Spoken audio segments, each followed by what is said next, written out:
Alright, first I just want to start off by saying, is anyone else's allergies kicking their ass right now? Because I woke up feeling like shit. Anyways, last night I finished Perfect. Sorry, I totally forgot what the title was. Perfect by Sarah Shepard. So this is the third book in the Pretty Little Liars series. Yesterday I posted a video with a summary of the first and second book. And now, typically when I do book reviews, I try not to give like too many spoilers because I want people to read and get to experience it themselves, and then I like talking about it with them. But I have a feeling, because there's like 16 of these books, and with me watching the TV series, I feel like I'm just gonna have to do like a summary type thing with these videos, because if not, I'm gonna end up forgetting what book had what. And yeah, so if you don't want spoilers for the books, I might not watch these videos. But if you're okay with like just like a simple summary of what happened, then you're gonna want to watch it. So yeah, so in the third book,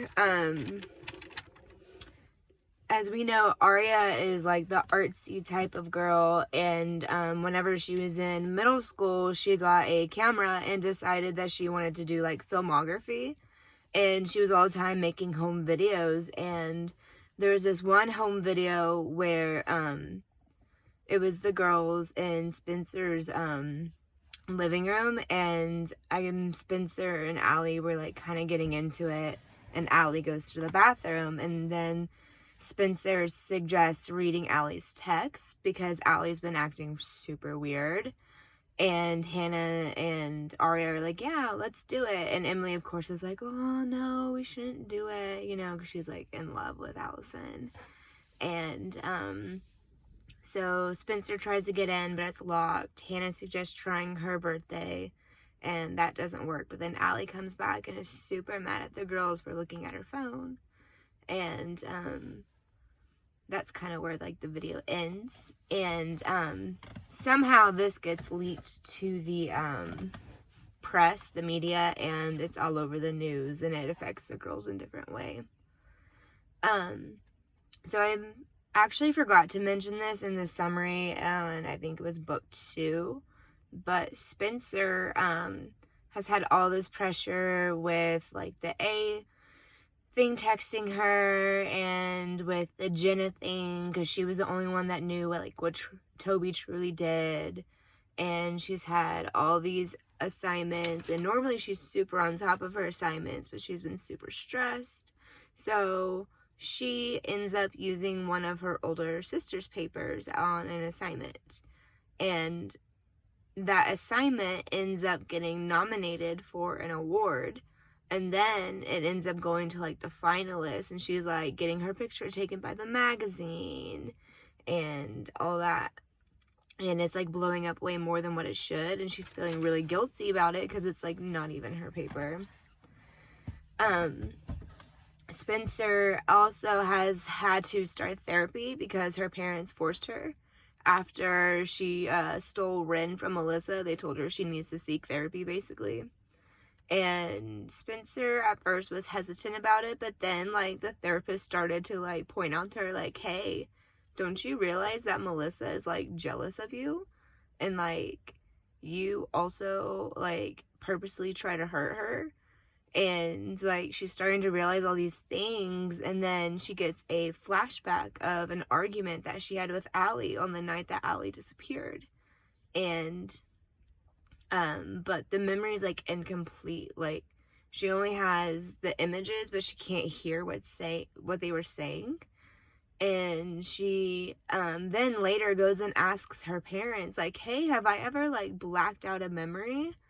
And like come to find out, when she was like 4 or 5, her mom and Melissa and her got mugged. And like Spencer totally like blacked out that experience, and like doesn't remember like a whole day. I think even maybe like a week she doesn't remember. And so it's not the first time Spencer's blacked out a memory. So now Spencer's like worried about, did she hurt Allie? So that's like really bothering her. And Come to find out, like, towards the end of the book, A sends Melissa the paper. Melissa's like, this is my paper. Like, what does it mean it's yours?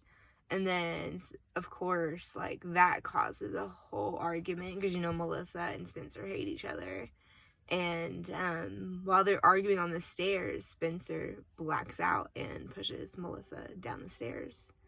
And then her dad ends up locking her in her room for her own safety because they don't trust her to not black out and do something.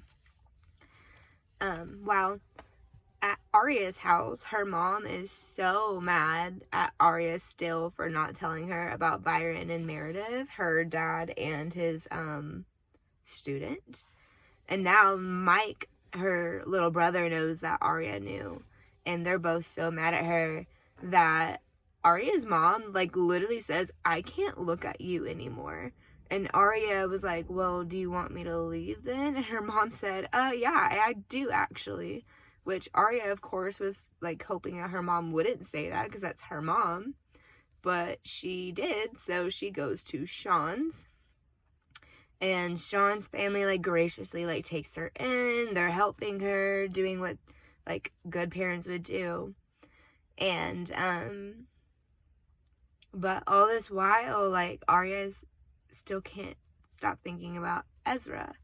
And, like, because she went to, his, office at the school and, like, kind of, like, broke down crying about how her mom was treating her, and they ended up kissing. And now she's thinking about Ezra, but she's with Sean, and she's feeling conflicted. But then, she ends up going to Ezra's house or apartment. I don't remember what it is. But, yeah.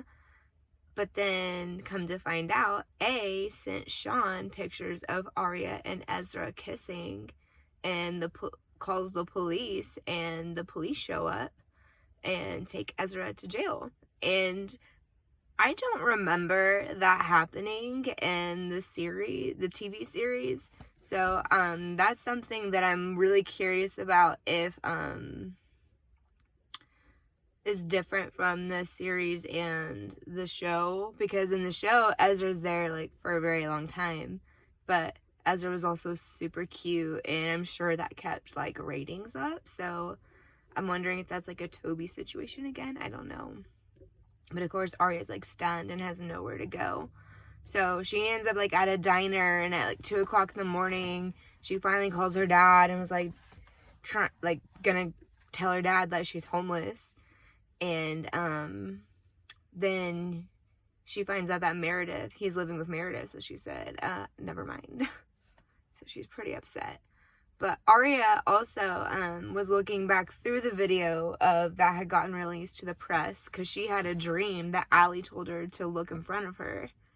And come to find out, in that video, I forgot to say that Melissa and Ian had come in the video, and Spencer was in love with Ian. Like, they all knew that.